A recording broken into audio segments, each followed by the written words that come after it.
And now I would like to invite a very dynamic sister, Sister Jana. You are the director of Brahma Kumaris Meditation Museums in Washington, D.C. and host for America Meditating Radio. You are a very dynamic person running many centers, so we invite you on the stage for inspirations. Om Shanti. Good evening. Hasn't it been a wonderful conference so far? The morning session was so full. It had so many wonderful things to say, and it's always a privilege to be at the summits here in Shantivan.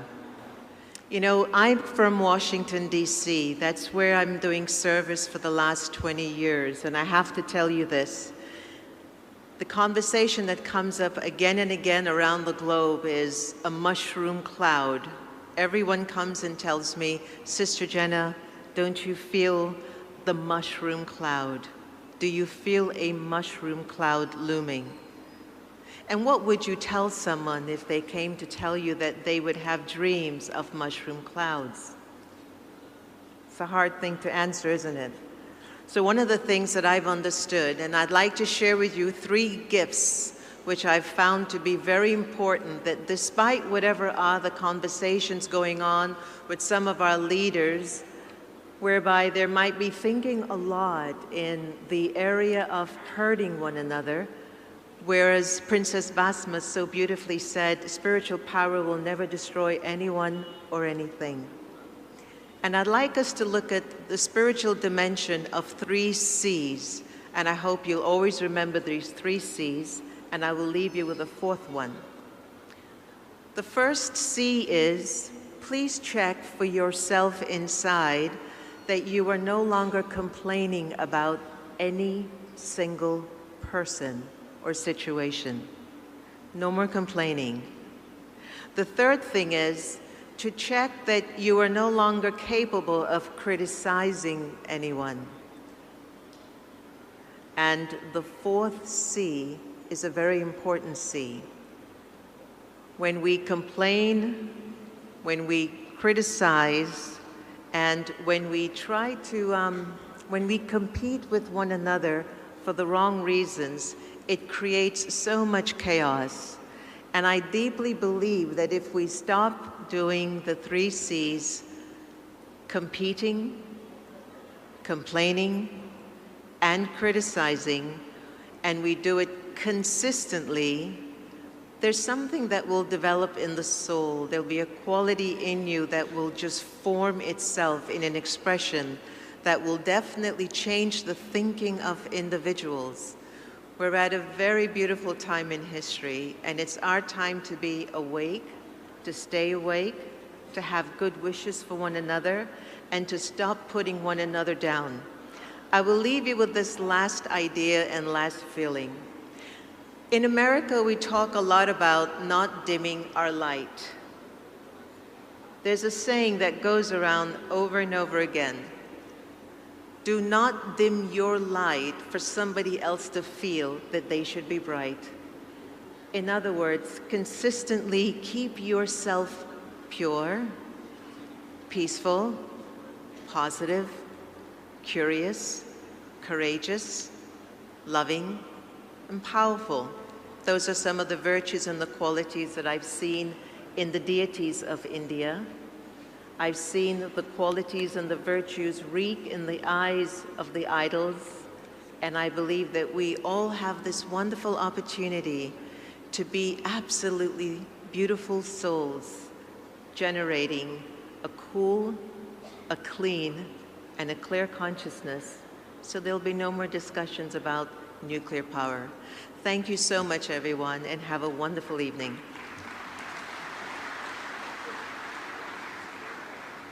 Now after this, we will listen from Sister Rolanda Watts, senior journalist, talk show host, and actress, USA.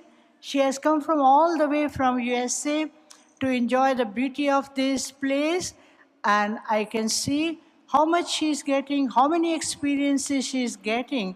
And now we will listen from Sister Rolanda Watts, senior journalist, talk show host, and actress from USA. Om Shanti, Dhanyavad, Mubarak O Hiyaha. I've been practicing. Thank you so much. It is such a joy to be here. I am thrilled and honored. Many, many years ago, when I was a news reporter in New York City, a very high-ranking Indian official came to New York, and there was a press pool interviewing him.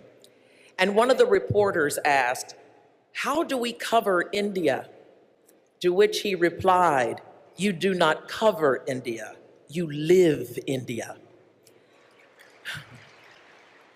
That is something I've been wanting to do for a very, very long time. And how surprised was I when the beautiful Sister Jenna invited me to come all the way to India from America for this wonderful transformation, I would say. I'm going to be as transparent with you as I was with Sister Jenna on that day, when I said that, yes, I might have achieved a lot of successes in my careers, but I'm still so hungry. My soul is so hungry for so much more. And I believe that this is part of that transformative period for me, and I thank you for letting me be a part of this. More soul survival techniques I need, because I'm in an industry in Hollywood and news where there's very little, I think you might say, divine leadership right now. So what does it take to be the leader that you want to see? One of the things that I'm learning here is that an empowered individual can make the impossible possible. And while I truly believe that the divine believes in that and wants the best for us, God wants our dreams to come true, I also believe what my parents taught me, in that God believes in matching grants and that we have to do the work constantly. Divine leadership is constant work in action, I believe. And I believe it starts from within. We don't find our gifts out here. God has taken time to plant them inside of us, and our job is to dig down in that toy chest and find them. And what we do with those gifts is our gift back to God. My gift just happens to be running my mouth, storytelling. It is a passion that I have, and it's also a mission, because I want my stories to impact humanity. I want my stories to change lives and to change laws and to change minds, which has also taught me that our divine leadership can also come in our art. It also comes in our humanity, as I've discovered here, and I'm sure many of you from other places have discovered as well, that we are more alike than we are unalike. And I am human, so therefore nothing that is human can be alien to me. It is important that we reach out to others in our divine leadership. That is only strengthened when we also incorporate those of our ancestors who have passed. When I do a speech or I go into a meeting or anything that is challenging, I call on all of my ancestors to kumbaya, come by here and be with me. Help me, give me guidance. And they show up. Why would we not give so much to so many who have prepared that path before us? I often pray, God, lead me where you need me. And I can hear those ancestors saying, and Lord, let her be a leader wherever you need her. Everywhere I walk, whether it's in a Hollywood meeting or just walking down the street, I depend on that divinity, whether it's for leadership or just life. I know that my ancestors, and I'm sure your ancestors, have taught you valuable lessons to wear the crown, because the jewels and the crown have already been bought and paid for. All you have to do is wear them, and wear them well. Even when that crown tilts a little bit, I just put a bobby pin in and keep on moving. It also takes tremendous courage to be a leader.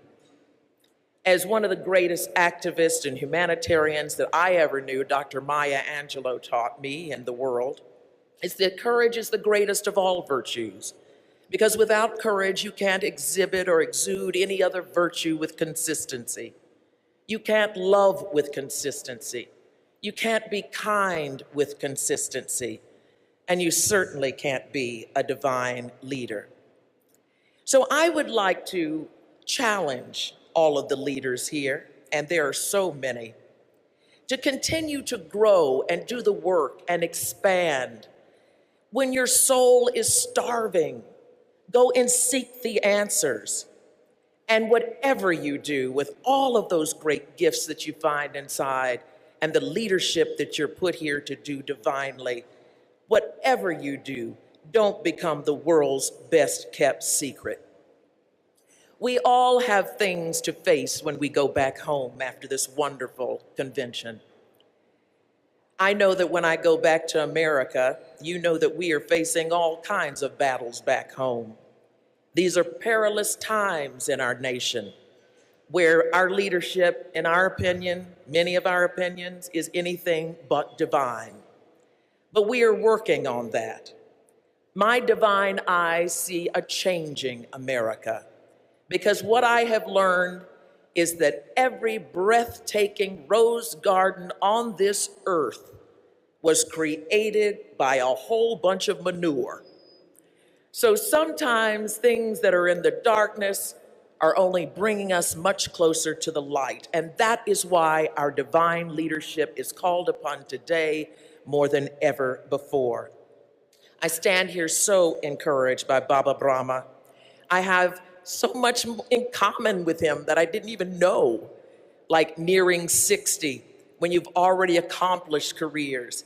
You know there's so much more to do. And to be available to listen to that divine voice that says there's so much more for you to do.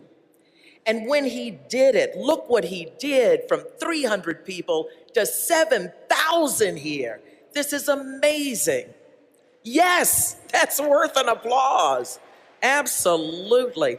And to think that he did it all with the beginning trust of women, which had never been done before. I say that was one smart man. I also say there are only two kinds of people on this earth: women and people who come from women.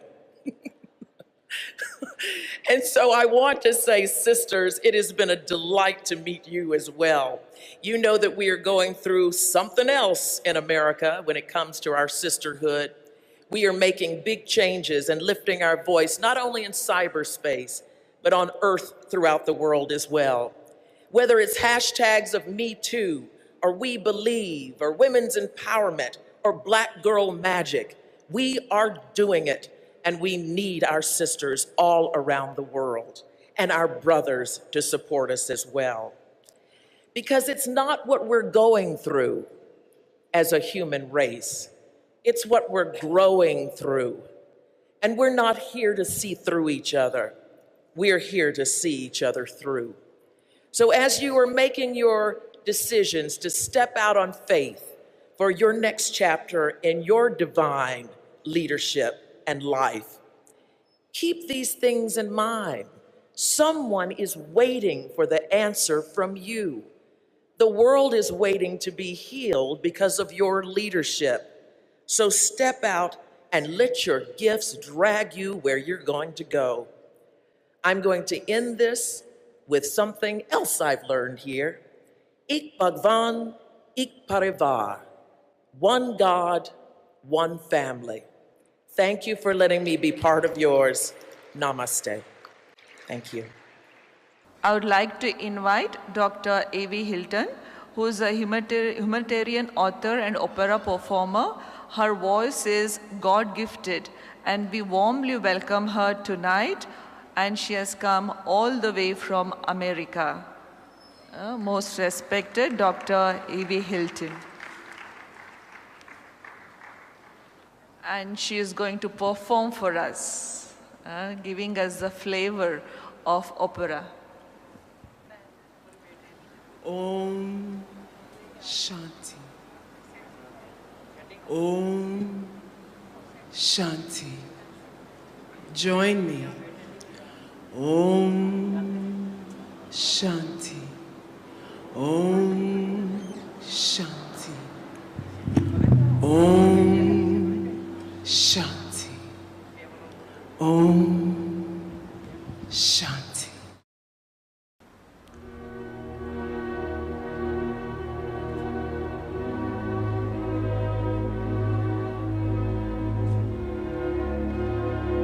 Speak slowly. Speak softly.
Speak softly.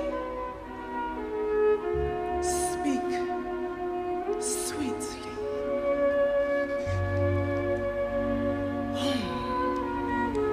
Shanti. Om.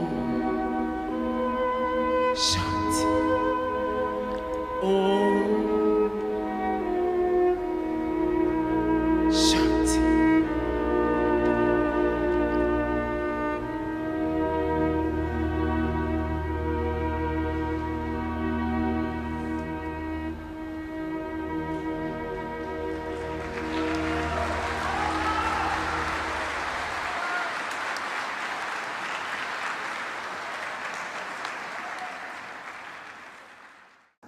I would like to invite Ms. Mala Maples.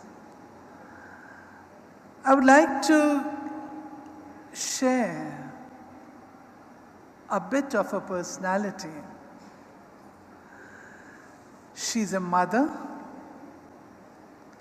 actress, singer, and dancer.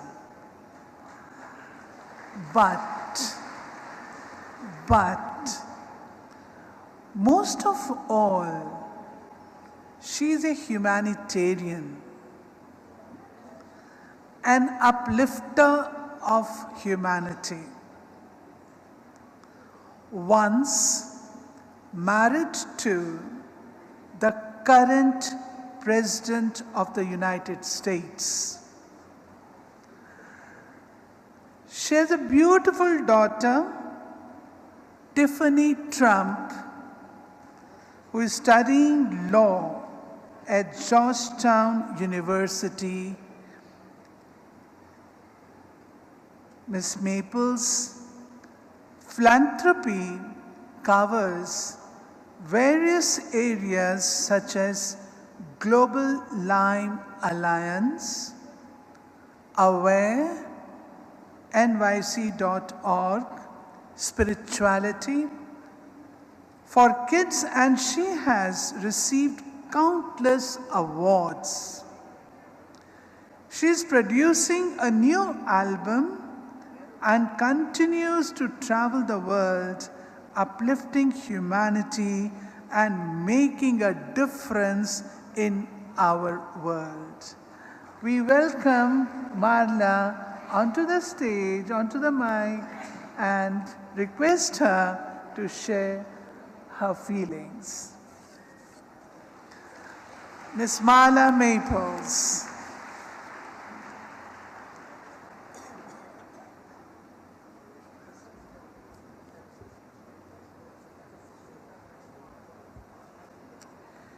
Dhanyavad, thank you.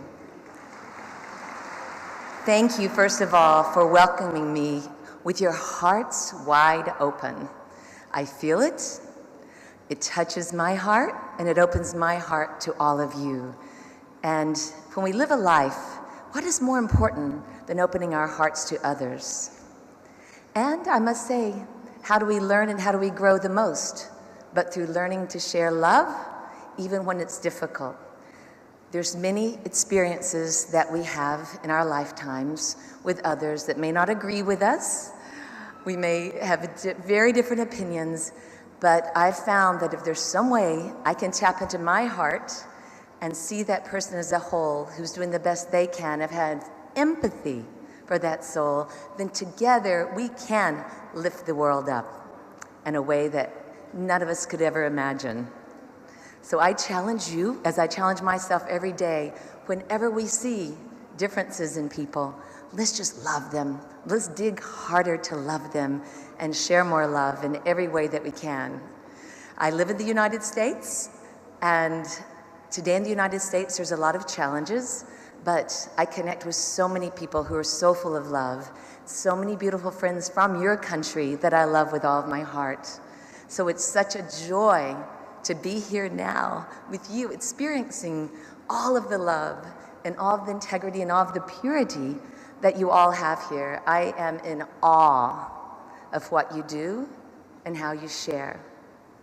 And I would love to share with you a prayer that came to me as I was just connecting in spirit And myself and Sister Jenna have prepared something with your people here to share with you from a song that I did called Prayer for Humanity that's on my album, The Endless. So if possible, I'd love to play this prayer for you as a gift to share all that you are sharing with me here, with all the talent and all the artists and all the beauty that is all around me here. I am so, so grateful. So if I could share this with you, I'd be very, very grateful. A prayer to humanity.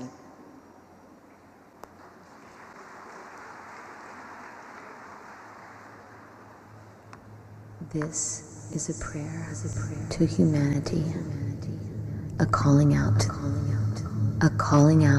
to the world to embrace the love that we are, the love that we are as a whole. One spirit flows through us all, uniting us in a breath, in the wind, the sky, the sea, the earth, a breath of eternity. Together, we can create heaven on earth. We can rise on the wings of angels. We are free. Feel the divine presence. This is heaven on earth. Believe it. Step into the freedom. See the vision. Be the vision. Eternity is now.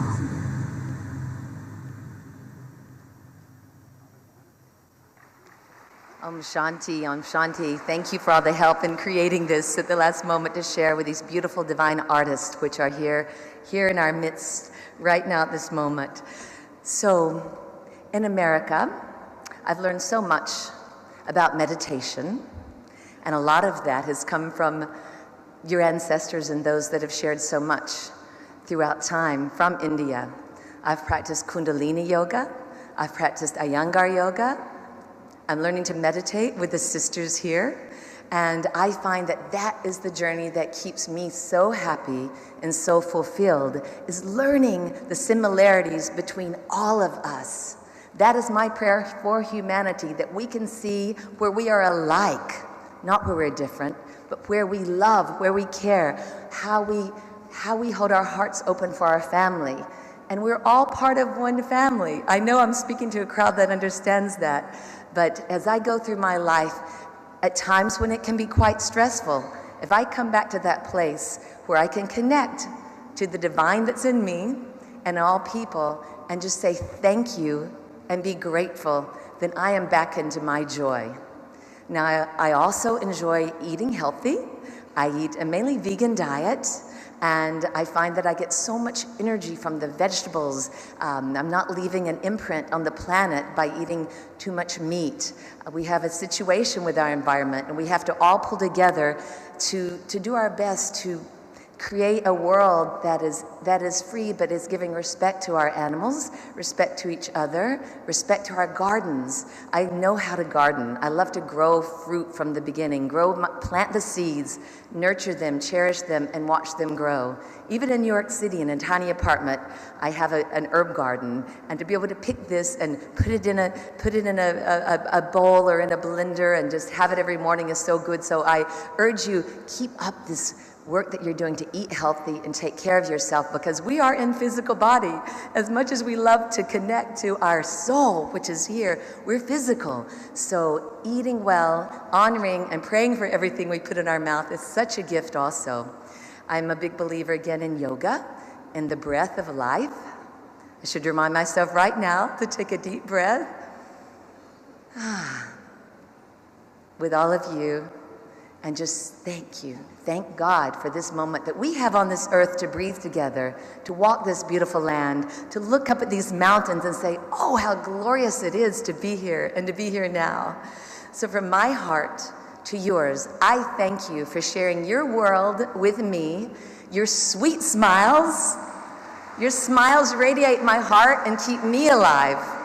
So thank you for that, and thank you for all of you that I'm here to share with today. May we keep doing this, and we will spread it one person at a time around the world. We will do it together as one. Thank you all for hosting me here and for letting me be part of this beautiful, beautiful, beautiful event. Thank you.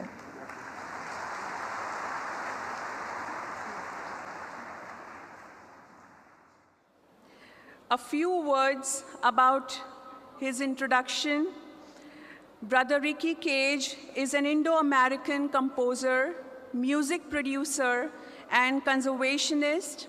In 2015, he won a Grammy at the 57th Annual Grammy Awards for his album, Winds of Samsara, a collaboration with South African flautist Wouter Kellerman in the Best New Age Album category. The project, his 14th studio album, had made a debut at #1 on the US Billboard New Age Albums chart in August 2014, a first for a person of Indian origin. तालियां तो बजाइए। तो हम स्वागत करते हैं Ricky cage का और उसकी टीम का। आई होप हम सब बहुत एंजॉय करेंगे उनकी परफॉर्मेंस को और उनका उमंग उत्साह भी बढ़ाएंगे। Om Shanti.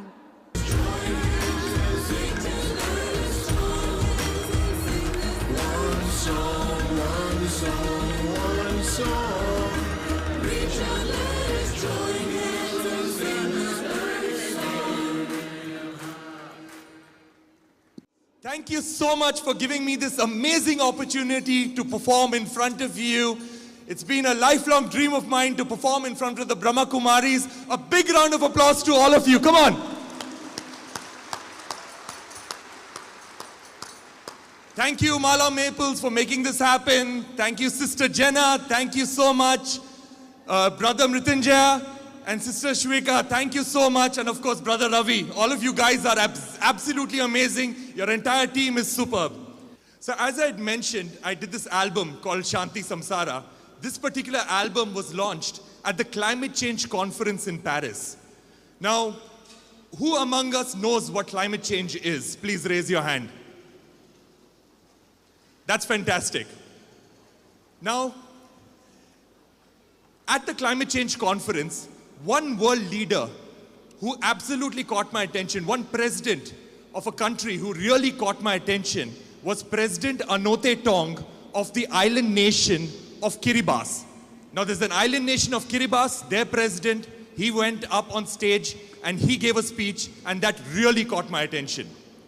What he said was that he appealed to all the countries present over there, he appealed that all you nations present over here, please ensure that my people of Kiribati stay above the water. Now that was a very powerful statement and I hadn't even heard of this country. So I studied about this country, Kiribati, and I realized that Kiribati is a country of 21 islands, very low-lying islands, and Kiribati is going to be the first country in the world to go completely underwater due to climate change. The whole country, imagine this, the whole country is going to be completely underwater and it is going to completely disappear in the next 30 years. Which means that when we make our maps and our globes of the world, the part where Kiribati is going to have to be painted in blue because that whole country is going to disappear. So I went to this country, I went to Kiribati, I tried to study the effects of climate change over there, and I realized that this is a country that lives within nature. It is a country that does not take more than they can give back. They do not have any industrializations, no pollution, nothing. But then they are low-lying islands, and when the ocean levels rise, when the seas rise, they are going to be the first country in the world to go completely underwater.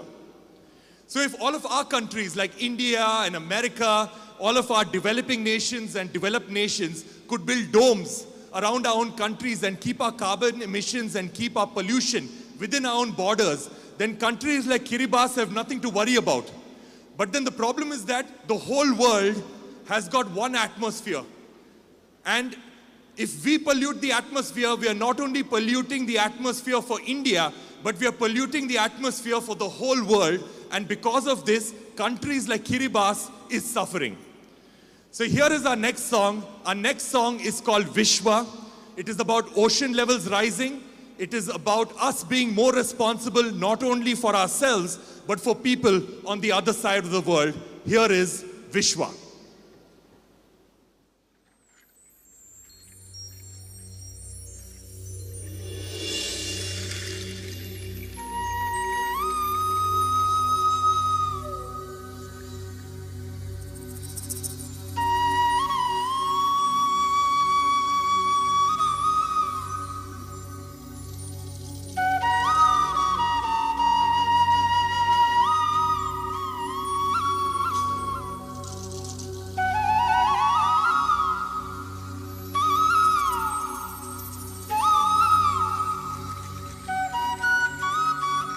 The science is very clear about climate change.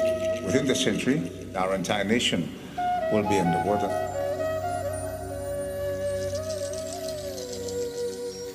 As in some countries, you have a cyclone, a hurricane. Over time, the land remains there, the water recedes. In our case, it does not. It's a disaster that doesn't go away. Our reality is that we have communities who already have to relocate. They've left their villages. We have communities which are on the verge of doing the same thing. And so, for us, climate change is not something that's likely to happen in the future. It is happening. We are facing it.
Refer to our situation as those countries on the front line, because when we fall, there'll be another front line, and that front line will keep moving back until those countries and those people who believe that they will not be affected will eventually be affected, and that is the reality we are facing.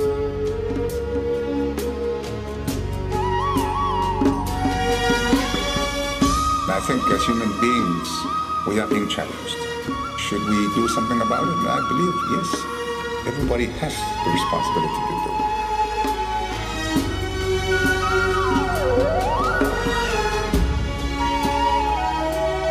Because the question that we continue to ask ourselves, what is to become of our children? How will they continue to live without that link with the land and the spirits therein?